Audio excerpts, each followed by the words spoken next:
You think you fucked up now? What's up? Look what they did to my ride. Well, do it or don't, but I got some place to be. This is the first scene we see with Marlo Stanfield. He's introduced halfway throughout the series and signifies a turning point for the show, as the season follows the decline of the Barksdale organisation and the rise of Marlo as the kingpin of the West Baltimore drug trade. We immediately know that he is going to be important as he bumps into Bubbles, someone who has interacted with various notable people in Baltimore: Omar, Bodie, D'Angelo, and of course Marlo himself. Right off the bat, from his introduction, we see that he's a very careful person, looking both ways when closing the door and unintentionally saving Bubbles and Johnny's lives.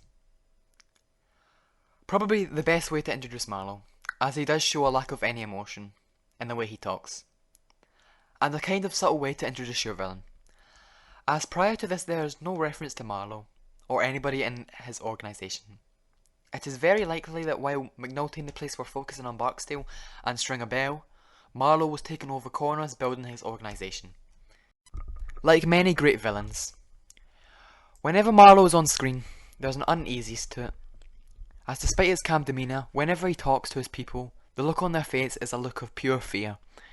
Take for example, Herc and Carver when they tried to arrest Marlo.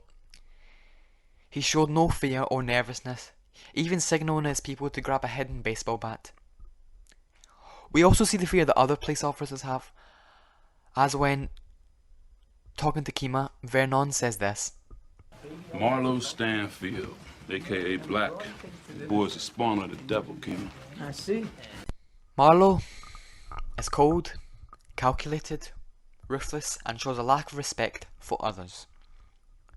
When he doesn't even acknowledge Bodie, and after beating up Bodie and meeting Stringer about joining the co-op, prepares for war, killing multiple of Barksdale soldiers and injuring Avon himself.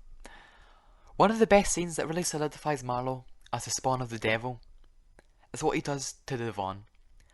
Devon is a girl Avon hires to seduce Marlo. After intercourse, we see that Marlo doesn't even seem happy, almost like to him it was a chore and boring. We see later that on the phone Marlo becomes suspicious and sends Snoop to survey where Devon lives. There, where she sees Devon informing Avon, Marlo then meets her and then does this.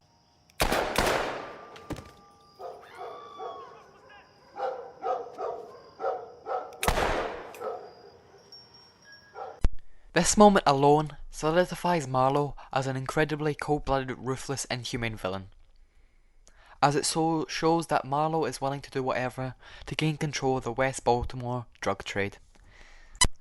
In The Wire, all the drug dealers are somewhat evil. Avon, Stringer Bell, Prop Joe. It's just the name of the game. But Marlo stands out as the most evil character in the show. He is this walking force of evil that will stop at nothing until he gets what he wants, constantly disobeying the rules of the game, killing Prop Joe, going after Barksdale, and ordering the death of Bodie.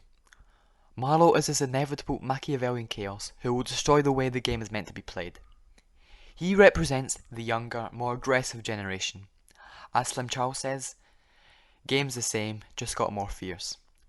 When Marlo is disrespected by a security guard, he kills him, showing us that the thing Marlo wants is respect. As when the security guard demands respect, Marlo says this: You want it to be one way. What? You want it to be one way. Man, I don't You want know it to be what one Man, way. stop! Stop saying that. But it's the other way. Marlo sees him as nothing but a pawn, wanting authority, while Marlo is the king chess piece. One of The Wire's biggest symbols is his chess piece analogy. I think it's clear that Marlo represents the king piece. As he is also the kingpin, he calculates his moves carefully, only moving when necessary. I also think he represents the black chess piece, as his name is Black. And I think the white king is McNulty. as Marlo sends one of his soldiers, aka pawns, to kill Bodie, another pawn, which causes McNulty to join Lester to try and catch Marlo.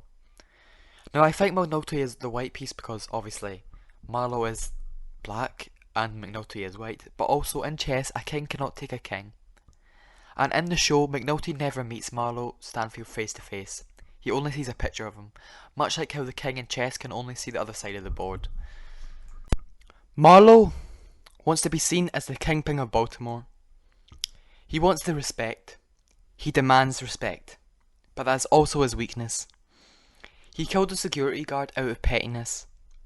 Snoop even questioning why her and Chris are going to kill him. As him and Omar go to war, we see that Omar demands to meet Marlo on the street, calling him a punk, going after his lieutenants and soldiers. But Omar is eventually killed due to canard. Let me get one of them too.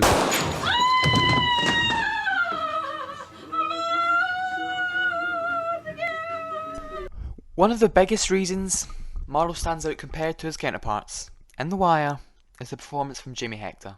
It is a very reserved performance, similar to the way Giancarlo would act for his role as Gus in Breaking Bad. He was suppressed and supposed to be unlikable and subdued. Only problem is that award shows and critics aren't really into the more subtle acting. They prefer more loud and abrasive acting. I think the two best pieces of acting he showcases are Prop Joe's death. You see the cold, inhumane look that Jaime has really adding to the coldness of his performance, and of course Marlo's most famous scene, My Name is My Name. There, whoever. My name is my name. Where we finally see Marlo actually show true emotion, anger and pride, bragging about how he can step to any player on the street. Jaime Hector really showing the audience the more braggadocious side of Marlo. He is a fantastic actor, and he's just playing a really reserved character. This type of role really reminds me of the movie Apocalypse Now, in which the main character also plays a really reserved role, and just like Marlo, shows minimal emotion, but eventually showing the audience his anger. Both performances were prettily praised, but weren't the usual types of performance to get nominations. Hector said that much of his performance stems from him trying to capture Stanfield as a man of power and economy, using minimalist movement and speech. Overall, incredible performance from Jaime Hector, and a unique one at that. Another big reason Marlo is my personal favourite is the fact that you do not know what he's going to do next. Let's take for example Homelander from The Boys. You cannot deny he is a quality villain, and now he has this air of uncertainty, but the problem with him is that most of the time you know he's going to use his powers on somebody, relieving the tension from the whole entire scene. But with Marlo, you have no idea what he's going to do. Whether he'll kill a security guard for getting in his face, beat up 2 police officers in broad daylight, kill or do not kill rival drug organisation members. You just don't know with Marlo. Which is enhanced by the fact that the show is one of the most realistic shows of all time. Marlo was actually, in fact, based on a real Baltimore drug dealer / kingpin, Timmirror Stanfield. Sorry if I pronounced that wrong. Who controlled multiple areas in Baltimore, and who also committed several acts that actually happened in the show, as well in real life, murdering key witnesses, and committed several acts of murder on his quest for power, eventually getting a life sentence for conspiracy to commit murder. You heard about that? Yeah, man, I'm here for it all. Yeah, so with the jail, see, I got locked up, you know what I mean? What they did, they said we was one of the wisest organizations there was in Baltimore and the most fierce, right? And what happened, they had people alive because it was election time, and what they did, they got people in the community. Ain't nobody in Westport said nothing about we did this or we did that. You know, they got line rat motherfuckers from Murphy Homes, man, Kevin Baker. They got him on there to go ahead and say that he seen me kill a motherfucker and then shoot the witness in the foot.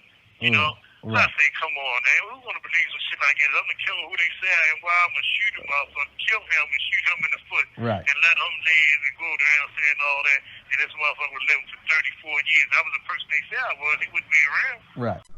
Also, the creator of The Wire, David Simon, was a former crime reporter for the Baltimore Sun.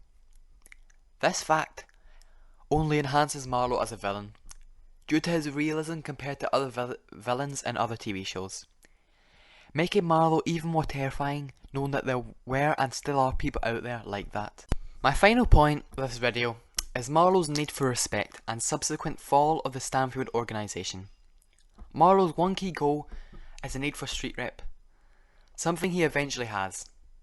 Marlo's main rivals were Stringer Bell and Omar Little, how in an ironic way haunt Marlo, as Marlo was never able to kill both, Omar killing Stringer and Kennard killing Omar. But we see Marlo's final scene, which ends in a very ambiguous and ironic way, as Marlo has become a legitimate businessman, something Stringer Bell, his rival, desperately wanted, while Marlo wanted to street credit, something Stringer Bell had.